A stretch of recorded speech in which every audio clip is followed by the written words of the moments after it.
I think it's time we talk about the elephant in the room. And for the Utah Jazz, we know they have a rotating stable of guards at play. And it seems like Keontae George is gaining a lot of steam, particularly with his play alongside Chris Dunn, who has taken the veteran role and being the most well-balanced guard on the roster, obviously being an elite defender who can also shoot the ball pretty well and is the most prototypical passer on the roster. It makes sense why Keontae George would succeed when he's on the court alongside him. Now, what that means is because Jordan Clarkson has been effectively the tank commander for this roster, who lived through the multiple rebuilding stages that they've been through over the past couple years, he's not a replaceable guy. He's somebody that they look to keep on the roster unless you can get somebody really good in return for him. That moves you on to Taylor Horton-Tucker, who's kind of on the trading block, but he can do a lot of things, so that means you don't necessarily have to play him at the point guard spot. Also paying attention to Ochai Agbaji, you know that he's a lanky guard that shoots the three ball well and plays good defense.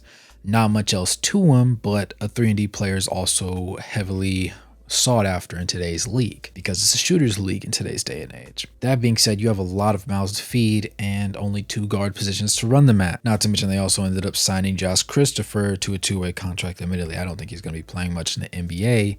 He's only averaged, I believe, 7 points, a rebound and a half, and an assist and a half across the 2 seasons that he was with the Rockets to start out his NBA career. He does light it up in the G League, but I just don't think that he's going to catch an opportunity with this roster that the Utah Jazz currently has. Now, if they end up running a lot of minutes for Keontae George, since he does seem to be the future guard that's going to be paired alongside Walker Kessler, and as long as Lauri Markkanen doesn't fall off the face of the earth, him as well, it means that a lot of guys aren't going to get what they traditionally would get. And my guess would be if they do go with Clarkson or Ochai at the 2, then you're likely going to see Keontae George or Chris Dunn at the 1. I would like to see Keontae George and Chris Dunn on the court at the same time, but I don't know if they'll end up running that lineup in an actual league regular season game. That being said, that means that Collin Sexton is effectively the odd man out today, seeing him being an efficient scorer, because again,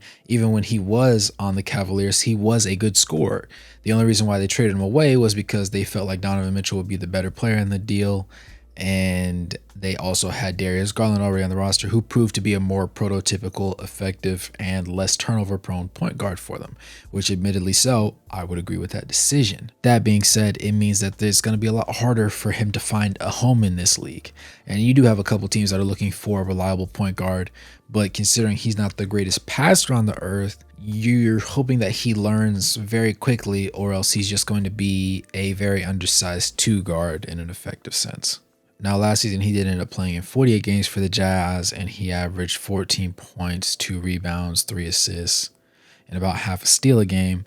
But he did shoot 50.6% from the field and 39% from the three-point line.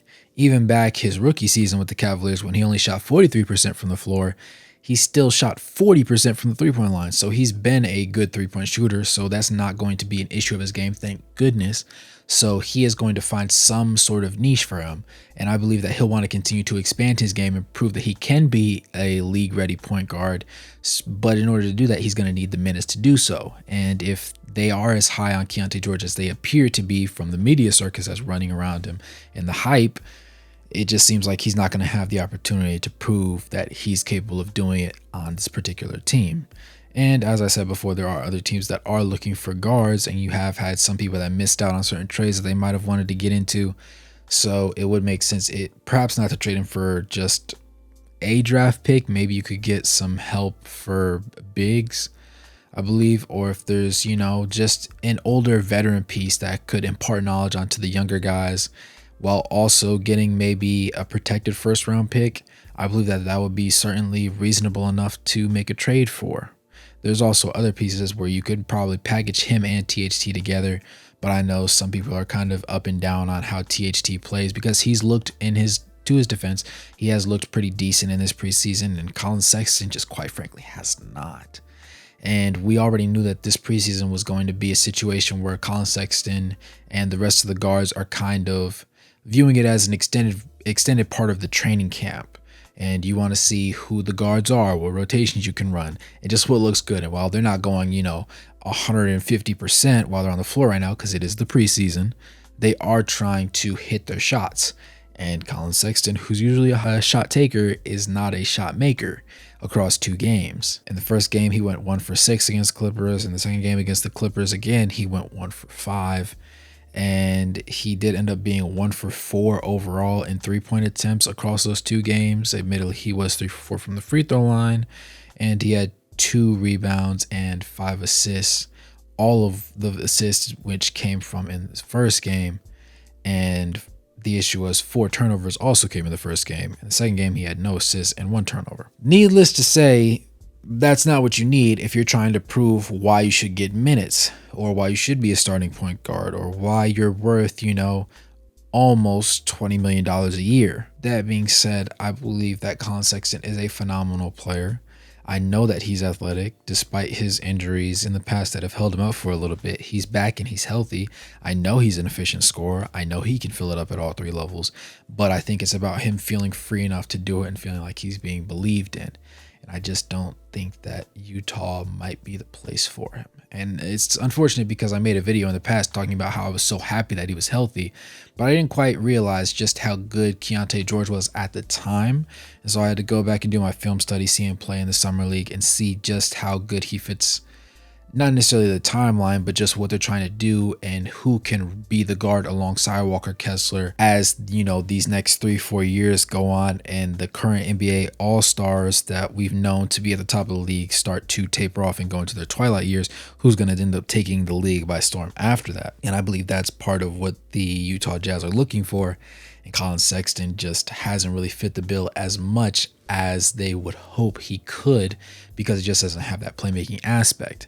And when you don't have somebody that's a good playmaker, and that means the ball's not getting shared, that means guys aren't getting touches, guys are going cold, the offense looks clunky, and when you don't score points, you're relying on your defense to just stop other guys from scoring points. And when you have teams like the Suns, who are essentially the polar opposite, they score a lot of points, and they will this season score a lot of points, and they're kind of going to be not lackadaisical on defense, but they're going to be a lot more heavily leaning on the offensive side of the ball. If you're a team like the Utah Jazz, you have to put up points because they're going to find a way to score eventually, and you can't protect a lead that's non-existent. So I believe that Collin Sexton, unfortunately, might be the guy that, if anybody does get traded, he'll be that piece. Now, I could see it waiting until, the trade deadline, just see how things are shaking out. Maybe you go 10 games into the regular season. But with the West being so packed, it's going to be very difficult to see exactly what they go for, how far they're willing to go into the season before they pull the trigger on something, or if they decide, it's time to blow this thing up again, and we'll start back over from scratch with, Walker Kessler, really, Taylor Hendricks, and Keyonte George. I don't think that's likely to happen. They've already blown it up before last year, but the NBA is a very interesting place, and really we found that anything can and will happen. But with that being said, I do look forward to any developments that come out. I will be watching the news very closely and seeing any trade rumors that come up with his name in it specifically, or any of the other Jazz players. Hopefully, though, whatever the issue is comes to pass, and if he does end up staying on this roster, he finds a way to be efficient in the regular season. I don't want to make it seem like the preseason is the end-all be-all, but for the Jazz, it means a little bit more than for other teams like the Warriors, who have a lineup that's already set, and you're just trying to get guys' juices flowing again. This is kind of do or die audition type thing for a lot of these players on the Utah Jazz from the guard standpoint, because the bigs are mostly set in place. It's just about how many minutes everybody plays. For the guards, it's just not like that. You want to start. If you're Collin Sexton, you're getting paid $18-19 million a year, you want to start.